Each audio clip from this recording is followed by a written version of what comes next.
They said black cats were bad luck. They said it like a warning, like something everyone just knew to be true.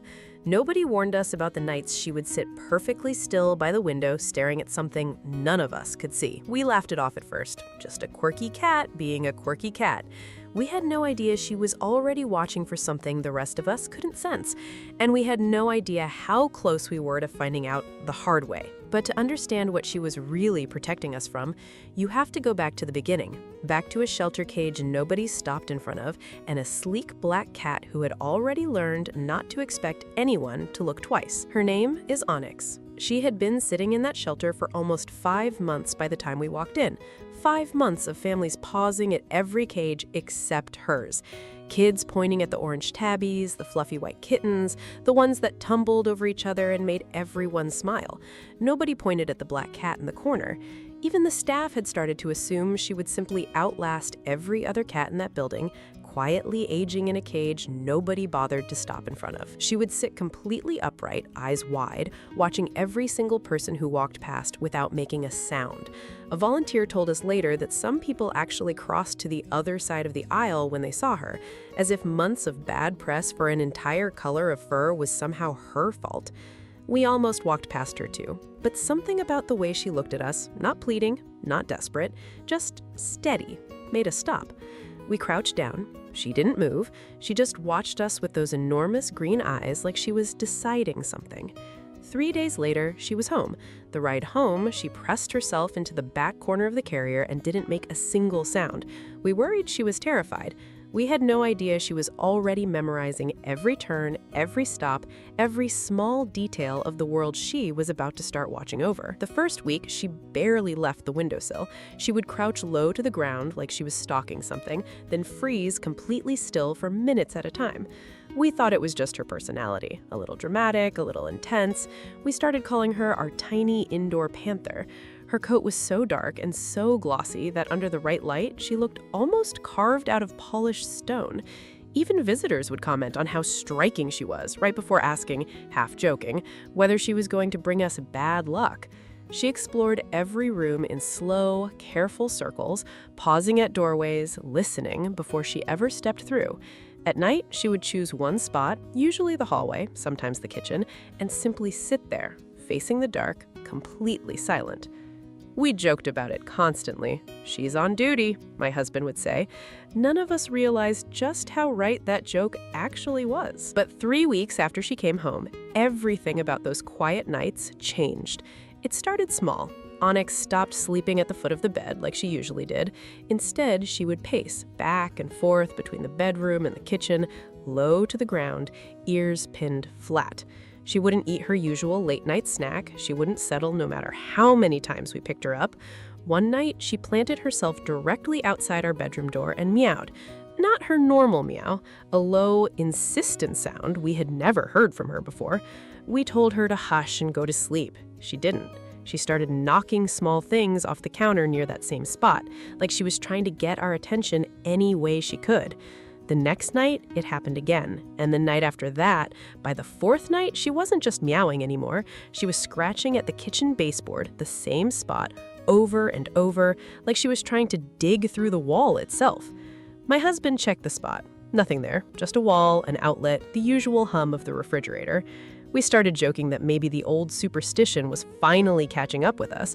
Bad luck cat, acting strange, scratching at walls in the middle of the night. It was almost funny. Almost. Because 3 nights later, none of us were laughing anymore. I have to ask, have you subscribed yet? Because what this cat sensed before any of us is something you really don't want to miss. Hit that button right now. Little did we know, the worst night was still ahead of us. It was a Tuesday, just after 1 in the morning. I woke up to Onyx standing directly on my chest, something she had never once done before. She wasn't purring, she wasn't asking for food, she was staring at me with those wide green eyes, completely unmoving, and the second I sat up, she jumped down and ran straight for the kitchen. I followed her, half asleep, annoyed, ready to scoop her up and carry her back to bed. That's when I smelled it. Faint, sour, wrong. the unmistakable smell of gas coming from somewhere behind the stove. I just froze. Onyx was sitting exactly where she had been scratching for days, staring at the same baseboard, completely still, like she was finally satisfied that someone had noticed. I woke my husband. We got the windows open, got everyone outside, and called the gas company within minutes. Onyx came with us, refusing to be put down, her claws hooked into my sleeve the entire time we waited.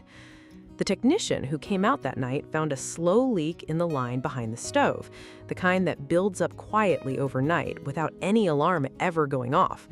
He told us very plainly that if we hadn't caught it when we did, the next few hours could have ended very differently for our entire family.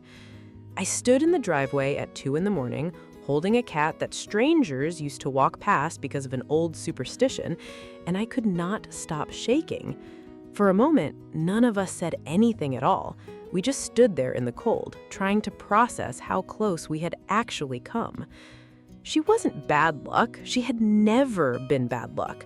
She had been listening to something none of us could hear for days, scratching at a wall trying to warn us the only way she knew how, and we had almost laughed it off as quirky behavior. The next morning, the house still smelled faintly of fresh air from every window we had left open all night. Onyx was curled up on the windowsill again, completely calm, like nothing unusual had happened at all. My husband sat down next to her and just stared for a long time. "She knew," he finally said. "She knew for days, and we kept telling her to be quiet." We don't joke about the superstition anymore, not even a little. Friends who used to tease us about adopting a black cat went quiet when we told them what happened. A couple of them even went back to the shelter to look at the cats they had walked past before. The same cat that people avoided in that shelter, the one nobody wanted because of an old story about bad luck, turned out to be the only one in the house paying close enough attention to keep us safe. She still sits at her windows. She still watches doorways before she walks through them. We don't call her dramatic anymore. We call her exactly what she is. These days, when she stares at something the rest of us can't see, nobody tells her to settle down anymore. We just go quiet and pay attention. Even our neighbor, the same one who used to joke about bad luck whenever she saw her in the window, brought over a card thanking her for what she did. It took almost losing everything for us to finally understand what she had been trying to tell us all along. Maybe black cats were never bad luck at all. Maybe some of them were just here to watch over us, long before we ever knew we needed it. Do you think animals can sense danger before we do, or is that something we will never fully understand? Tell me in the comments.